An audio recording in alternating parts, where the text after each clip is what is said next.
Hello students, इस video के अंदर हम देखने जा रहे हैं स्टेप्स ऑफ रेस्पिरेशन के बारे में।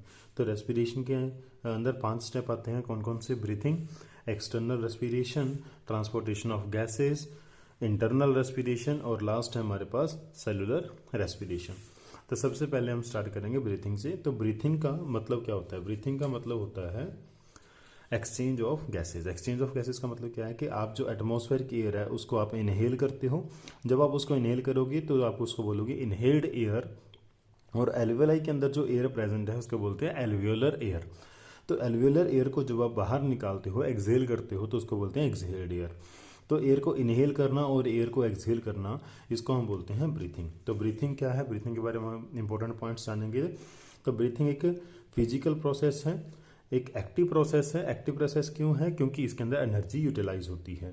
इनहेलेशन ऑफ एटमॉस्फेरिक एयर, आप एटमॉस्फेरिक एयर को इनहेल करते हो और एल्वियोलर एयर को एक्सहेल करते हो। तो ये 4 बातें आपको याद रखनी है ब्रीथिंग के बारे में। नेक्स्ट है हमारे पास एक्सटर्नल रेस्पिरेशन। तो एक्सटर्नल रेस्पिरेशन का मतलब क्या होता है कि एल्वियोलाई के अंदर जो ऑक्सीजन है वो ब्लड में चली जाएगी और ब्लड क्या हो जाएगा? ऑक्सीजनेट। और कार्बन डाइऑक्साइड जो प्रेजेंट है ब्लड के अंदर, डीऑक्सीजनेटेड ब्लड के अंदर, वो एल्वियोलाई में चली जाएगी। और ये एल्वियोलाई और ब्लड के बीच में जो गैसेस का एक्सचेंज होता है इसको हम बोलते हैं एक्सटर्नल रेस्पिरेशन। तो इसकी कौन कौन सी बातें आप याद रखोगे? एक्सटर्नल रेस्पिरेशन में आप याद रखोगे oxygen move into blood from alveoli and carbon dioxide move into alveoli from blood, thus blood becomes oxygenated from deoxygenated. तो इतनी बातें आपको याद रखनी है for the external respiration. Next third step है हमारे पास ट्रांसपोर्टेशन ऑफ गैसेस।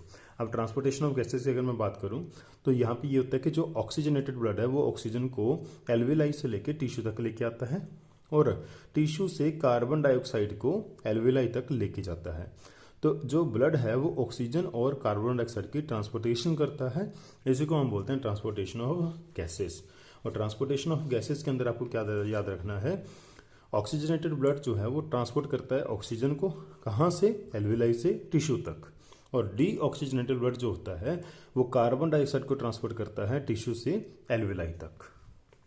नेक्स्ट और फोर्थ स्टेप है हमारा इंटरनल रेस्पिरेशन। इंटरनल रेस्पिरेशन के अंदर फिर से गैसेस का एक्सचेंज होता है। ये होता है ब्लड और टिश्यू के बीच में या ब्लड और टिश्यू सेल के बीच में। ऑक्सीजनेटेड ब्लड के अंदर जो ऑक्सीजन है वो आ जाएगी सेल में यानी कि टिश्यू में, और टिश्यू के अंदर जो कार्बन डाइऑक्साइड बनती है वो चली जाएगी ब्लड में, और ब्लड क्या हो जाएगा? डीऑक्सीजनेट। तो ये जो गैसेस का एक्सचेंज हो रहा है ब्लड और टिश्यू के बीच में, ये सेल के बीच में, इनको हम बोलते हैं इंटरनल रेस्पिरेशन। इसके अंदर कौन कौन सी बातें याद रखोगे आप? Oxygen move into tissue from blood and carbon dioxide move from tissue to blood. ठीक है, तो इन बातों को आप ध्यान रखोगे। The blood becomes deoxygenated from oxygenated.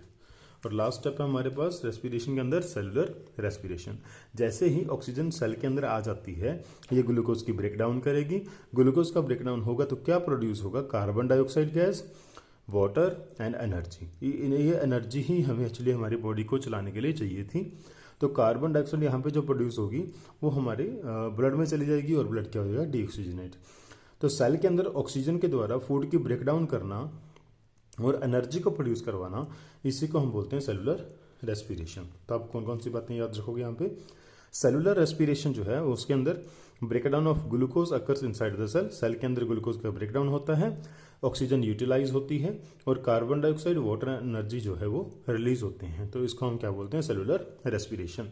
आपने एरोबिक और एनारोबिक रेस्पिरेशन का नाम सुना होगा। जो एरोबिक और एनारोबिक रेस्पिरेशन होते हैं वो सेलुलर रेस्पिरेशन के ही टाइप होते हैं। तो इस वीडियो के अंदर हमने जान लिया कि स्टेप्स ऑफ रेस्पिरेशन कौन कौन से होते हैं। ठीक है, तो नेक्स्ट वीडियो के अंदर मिलते हैं नेक्स्ट टॉपिक के साथ। Thank you, have a nice day.